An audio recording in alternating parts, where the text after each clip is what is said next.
तो शुरू करते हैं आज की क्लास। आज की क्लास में हम समझेंगे पावर आईसी के बारे में और ज़्यादा डिटेल में। लेकिन आज के वीडियो में आगे बढ़ने से पहले क्लास की कुछ बेसिक इन्फॉर्मेशन मैं आपको दे देता हूं। जैसे कि न्यू बैच शुरू होगी 20 मई से। जो भी ऑनलाइन ज्वाइन करना चाहते हैं 1999 का आप कोर्स ज्वाइन कर सकते हैं मात्र 2000 रुपये में। और अगर आप ऑफलाइन आना चाहते हैं तो फीस होगी 25,000 रुपये। ऑनलाइन और ऑफलाइन में अंतर सिर्फ इतना ही है कि ऑफलाइन आप आकर के सीखेंगे, ऑनलाइन आप अपने दुकान में या घर बैठे सीखेंगे। बाकी कोई अंतर बिल्कुल भी नहीं है।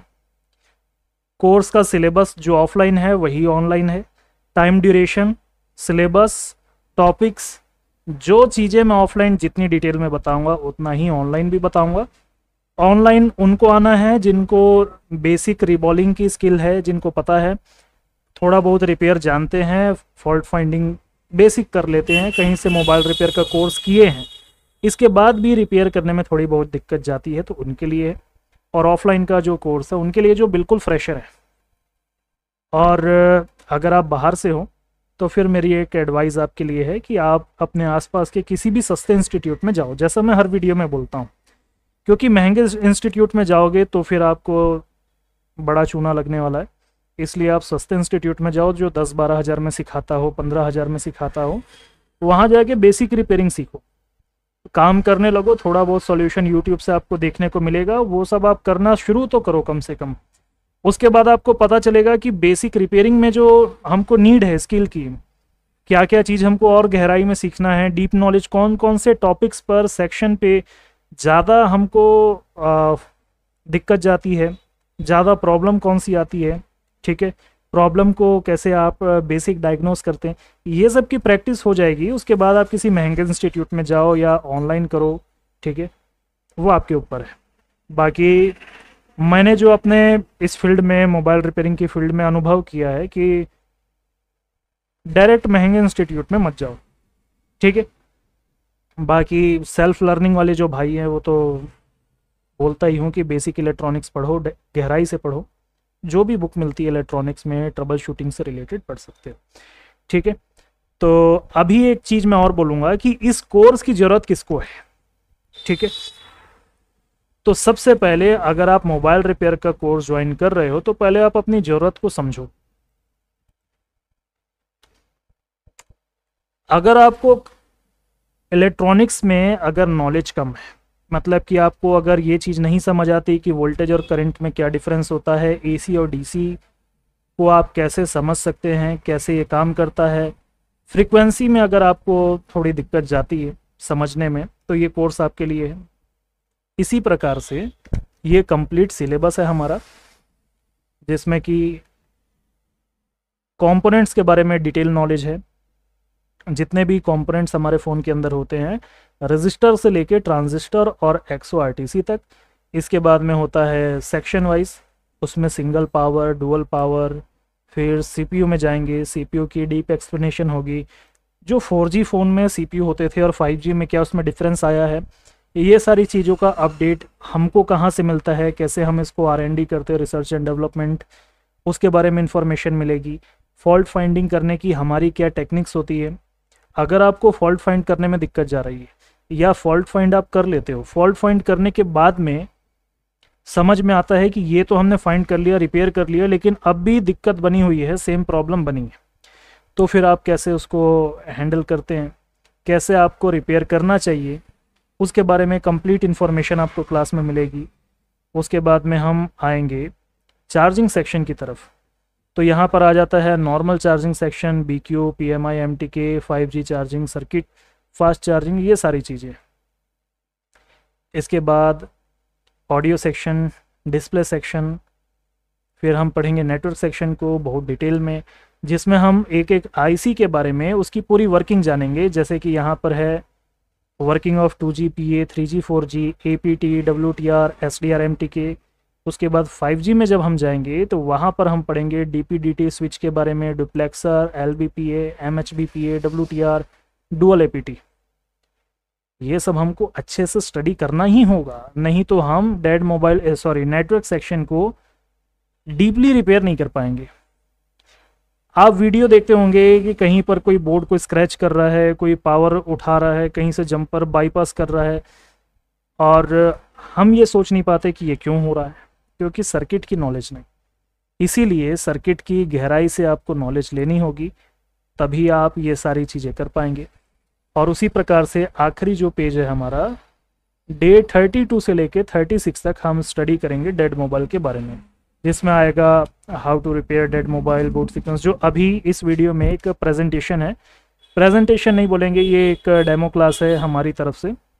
तो क्लास में जो पढ़ाया जा रहा है उसी का एक शॉर्ट डेमो है जो हम आपको यहाँ पर प्रोवाइड करा रहे हैं, जिससे आप समझेंगे कि क्लास के अंदर किस तरह से हम पढ़ाते हैं। तो आज की जो क्लास हो रही है इसमें हम बात करेंगे डाटा शीट के बारे में। जो पावर आईसी का डाटा शीट होता है उसको हम कैसे डीपली स्टडी करें, जिससे पावर आईसी की एक एक पिन के बारे में हमको पूरी इंफॉर्मेशन मिल सके। इसको पूरा देखना है आपने। जो भी आपको लगेगा क्वेश्चनिंग आप मुझे व्हाट्सअप कर सकते हैं। और अगर आपको क्लास ज्वाइन करना है तो क्लास ज्वाइन करने के लिए नीचे दिए नंबर पर संपर्क करें। ऑनलाइन क्लास शुरू होगी 20 मई से, और व्हाट्सएप का हमारा ग्रुप बन चुका है, वहीं पे पूरी इन्फॉर्मेशन मिलेगी आपको। बाकी ऑनलाइन करो ज्वाइन या ऑफलाइन करो, आपके ऊपर है। डीप नॉलेज आपको हर बैच में मिलती है, चाहे वो ऑनलाइन हो या ऑफलाइन हो। बाकी काफ़ी इन्फॉर्मेशन हो गई, बाकी हम मिलते हैं क्लास में। आप वीडियो को पूरा कंटिन्यू करें। एक सेल्फ प्रैक्टिस के लिए आपको चीज़ बताता हूँ। जितने भी यहाँ पर आपको डाटा शीट मिलते हैं, इन सभी डाटा शीट को आप स्टडी करने की थोड़ी सी हैबिट बनाओ। बहुत कुछ चीज़ें समझ आएंगी, जैसा मैं हमेशा बोलता हूँ कि बहुत कुछ समझ आएगा, बहुत कुछ नहीं भी आएगा, लेकिन फिर भी एक हैबिट बनाओ कि मेरे को ये स्टडी करना। दिन का 5 मिनट हो, ओनली 5 मिनट 10 मिनट, सिर्फ आपको ये देखना है। बहुत कुछ सीखने को मिलेगा। और पहले के टाइम पे ये होता था, अभी भी होता है बहुत जगह, स्टूडेंट काफ़ी सारे इंस्टीट्यूट में पढ़ने के लिए जाते हैं, वहाँ पर उनको बहुत सारे एब्रीविएशन भी बताए जाते हैं। मतलब कि जो शॉर्ट कोड होता है उसका आपको फुल फॉर्म बताया जाता है, लेकिन स्टूडेंट को ये नहीं मालूम होता कि ये जो फुल फॉर्म बता रहे हैं इसका मतलब क्या है, इसमें कितना वोल्ट होगा, कितना रीडिंग होगा, ये कब बनेगा, क्या प्रॉब्लम आने से नहीं बनेगा। ये सारी चीज़ें स्टूडेंट को क्लियरली पता नहीं होती। तो मैं एक ही चीज़ बोलूँगा हमारे स्टूडेंट से, अगर ये वीडियो यूट्यूब पर जाता है तो यूट्यूब वाले जितने भी सब्सक्राइबर भाई हैं उन सब से भी, कि आप डिपेंड मत हो किसी भी इंस्टीट्यूट पे, किसी टीचर पे, या किसी अपने सीनियर पे, क्योंकि आप डिपेंडेंट हो जाएंगे ना तो आप पढ़ना भूल जाएंगे। आपको स्टडी करने के लिए सिर्फ डाटा शीट की ज़रूरत होती है, बाकी किसी की नहीं। यहाँ पर आप देखो MT6357 का यहाँ पर ये डाटा शीट है। यहाँ पर इसका बूट सीक्वेंस दिया है।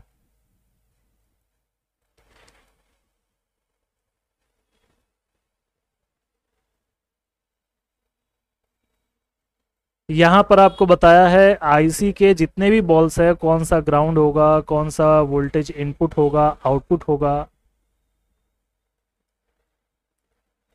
इसके बाद ये बॉल्स के बारे में बता रहा है, कौन कौन सी बॉल जो है VAS वायस है, VPROC input output power, power supply for VPROC मतलब कि प्रोसेसर के लिए जाने वाला बक वोल्टेज।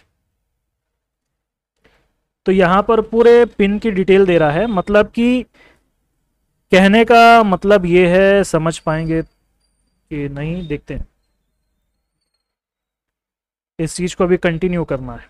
इसको अगर नहीं भी समझ आएगा, वीडियो देख के 4 बार भी समझोगे कोई दिक्कत नहीं है, लेकिन इसको समझना है।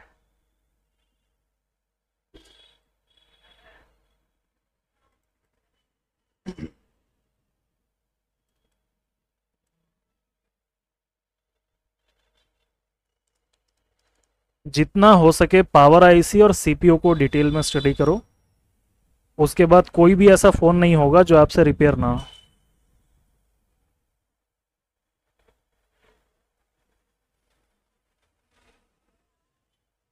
पावर को कॉपी करके ऐसे आपको पेस्ट करना है।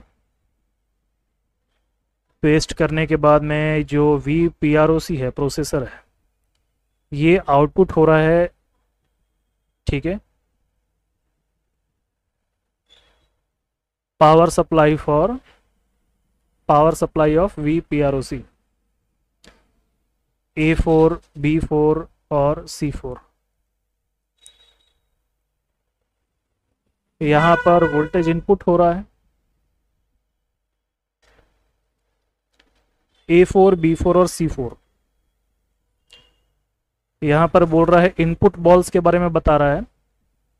इनपुट बॉल्स जो है पावर सप्लाई की A4 में हो रहा है, B4 और C4 में। सेम चीज आपको यहाँ पर देखने को मिलेगी। अब जैसे दूसरा कोई वोल्टेज हम देख लेते हैं।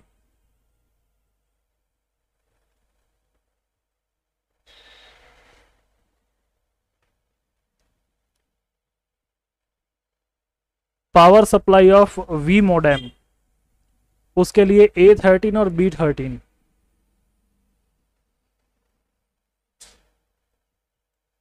मोडेम के लिए A13 और B13 ये दो पॉइंट है जहां पर VSYS आता है, यानी कि VPH आता है।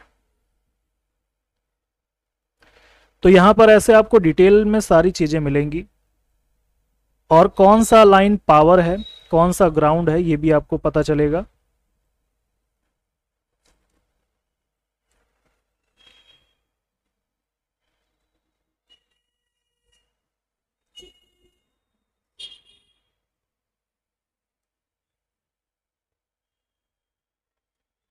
अब ये जो डाटा शीट है ये कंप्लीट नहीं है, ये रिपेयर वालों के लिए बस आप समझो पर्याप्त नॉलेज बोलने के लिए है, बट ये भी पर्याप्त नॉलेज नहीं है।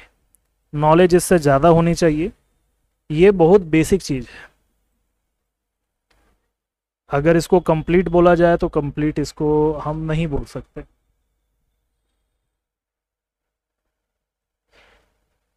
ठीक है, तो यहाँ पर आपको एब्रीविएशन मिल जाता है। ठीक है, VS1 है। VS1 का मतलब क्या होता है? SW node of S1 VS1। इसके बाद में है V मोडेम FB फीडबैक। तो यहाँ पर बोल रहा है बक, ये बक वोल्टेज है। V modem feedback pin on V out. तो कम से कम ये अधूरा है, मतलब कि कहने का मतलब ये है किसी चीज को रिफाइन करके या फिल्टर करके आप तक लाया जाता है ताकि आप इसको रिपेयर करने के लिए स्टडी कर सकें, समझ सकें। आईओ का मतलब है इनपुट आउटपुट। डाटा की लाइन को भी आईओ बोला जाता है, और कई सारी लाइंस ऐसी होती है जो डिजिटल सिग्नल के लिए होती है, उसको भी आईओ बोल देते हैं, उस वोल्टेज के लिए भी। तो इसको आपने थोड़ा सा ध्यान रखना। ओ मने कई जगह आउटपुट होता है। फॉर एग्जांपल के लिए यहाँ पर देखो वी आउट लिखा हुआ है, यहाँ पर वी आउट लिखा है, दोनों के लिए आई संबोधित किया गया है, मतलब रिप्रेजेंट करने के लिए। SW node of V modem, यहाँ पर कुछ भी नहीं लिखा, यहाँ पर O लिखा हुआ है। कहीं पर IO,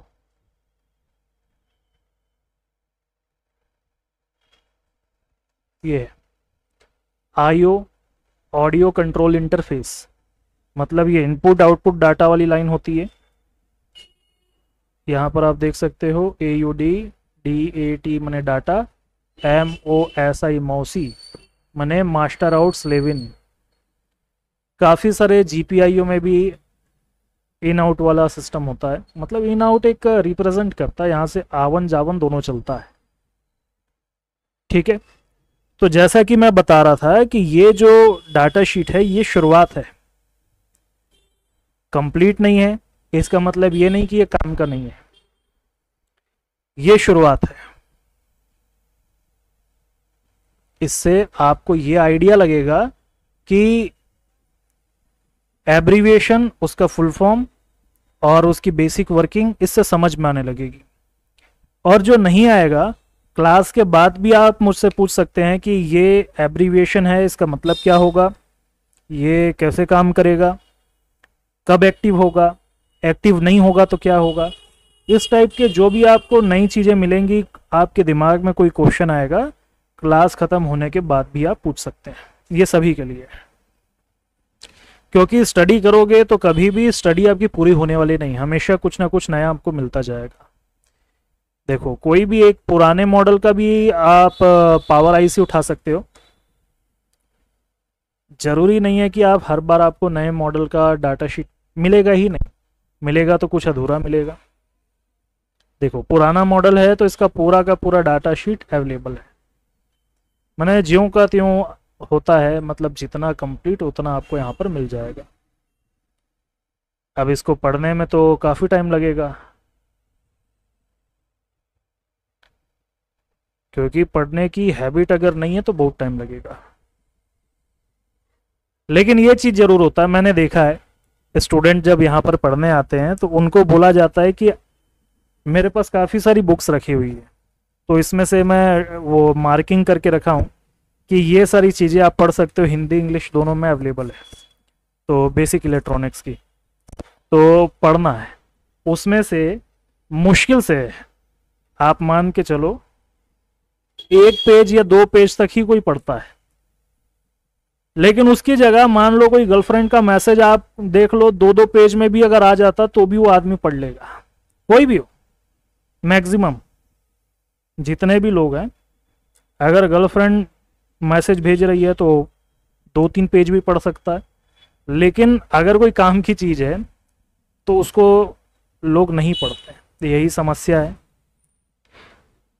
तो अभी हम पावर आईसी के इंट्रोडक्शन में हैं।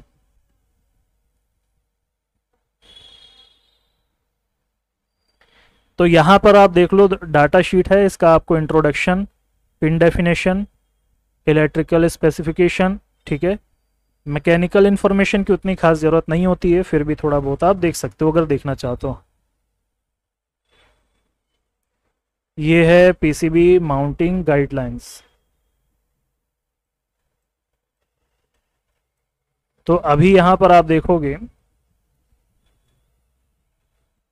तो ये आपको बता देगा कि जो बक वोल्टेज है इसका भी आपको डिटेल दे देगा, S1 S2 S3 S4 5 6। यहाँ पर जितने LDOs हैं इनके बारे में आपको इन्फॉर्मेशन देगा कि यहाँ पर कितने LDO आउटपुट होते हैं। अब उन LDO के साथ साथ आपको यहाँ पर एक चीज़ और मिलेगी, जनरल हाउसकीपिंग डिपार्टमेंट। ये हाउसकीपिंग डिपार्टमेंट होता है जो कि पूरे के पूरे पावर आईसी को कंट्रोल करता है। पावर आईसी को कंट्रोल करने के लिए इसको आवश्यकता होती है, जो सीपीयू से जो भी इंफॉर्मेशन मिलता है उसको भी ये यूज़ करता है इसके लिए, ठीक है। यहाँ पर कुछ सेंसर का इस्तेमाल करता है, जैसे कि एनटीसी और पीटीसी एक प्रकार के सेंसर होते हैं जो कि थर्म में लगते हैं।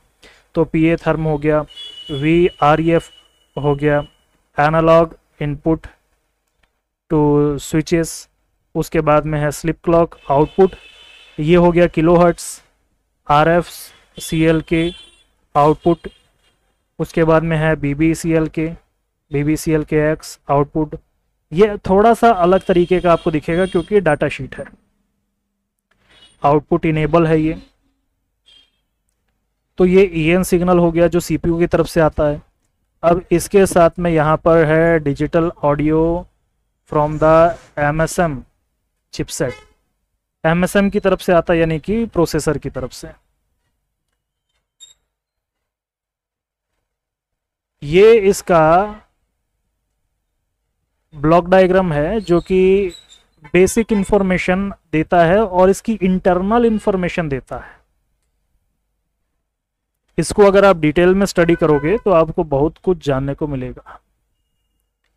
ये डिटेक्शन सर्किट होता है। अब जो जो यहाँ पर दिखा रहा है आपको, इस बात को ध्यान से सुनना और समझना। यहाँ पर जितनी भी चीज़ें आपको दिखाई जा रही है इसके आउटपुट में लिखी हुई, वो हर चीज़ इम्पॉर्टेंट है। इसके अंदर जितनी चीज़ें लिखी हुई है उसमें से भी सभी चीज़ें लगभग इम्पॉर्टेंट है। इनको बेस बना करके आपको स्टडी आगे कंप्लीट करना होता है, अगर आप सेल्फ स्टडी कर रहे हैं तो।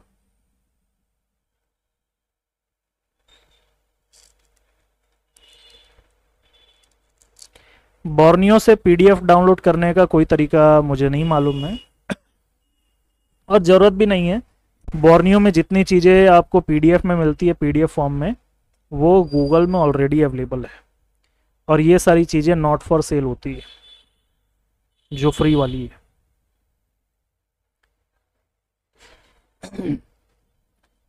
अब इसके बाद में है, इसके फीचर्स के बारे में बताएगा। ठीक है,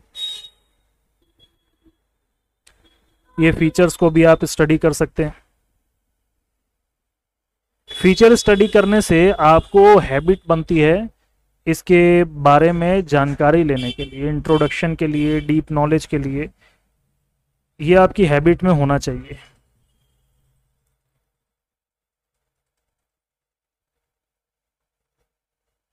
इसके फिर पिन डेफिनेशन के बारे में जाएंगे, कितने ग्राउंड पिन है, कितने माइक बायस कितना है यहाँ पर,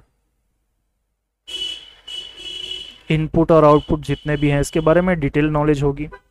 इसका आप स्क्रीनशॉट लेकर के एक मतलब एक कॉपी बना सकते हो जिसमें आप स्टडी कर सकते हो। बाकी ये गूगल में आपको मिल जाएगा, आप इसको डाउनलोड करके इसका फोटो कॉपी करा लो, प्रिंट आउट, उसके बाद इसको आराम से स्टडी करो, क्योंकि पीसी में आप बहुत देर तक स्टडी नहीं कर सकते। एआई का मतलब होता है आर्टिफिशियल इंटेलिजेंस, लेकिन फ़ोन के अंदर एनालॉग इनपुट।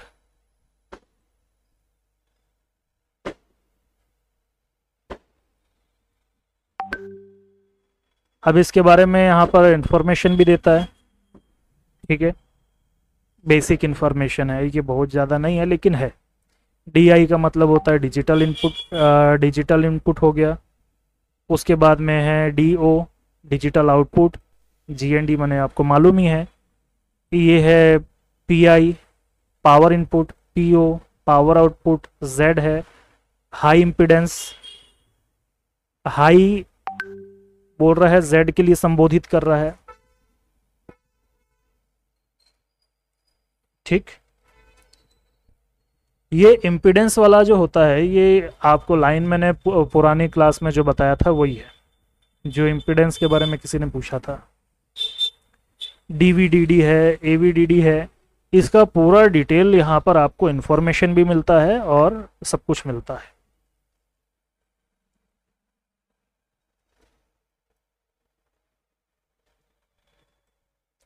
ये है इसका इनपुट पावर मैनेजमेंट फंक्शन।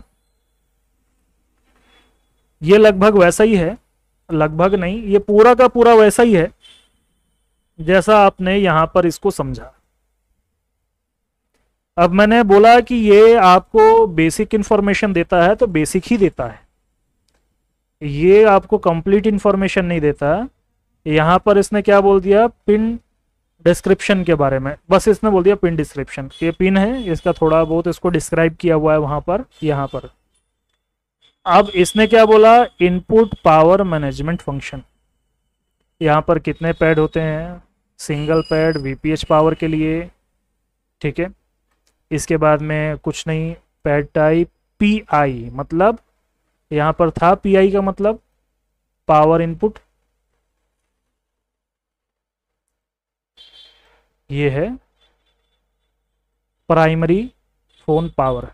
भले ये पुराना है, मतलब पुराने टाइम का आईसी का है, ज़्यादा अभी इस पे आपको मगजमारी नहीं करना, लेकिन पढ़ने का तरीका सीखोगे इससे।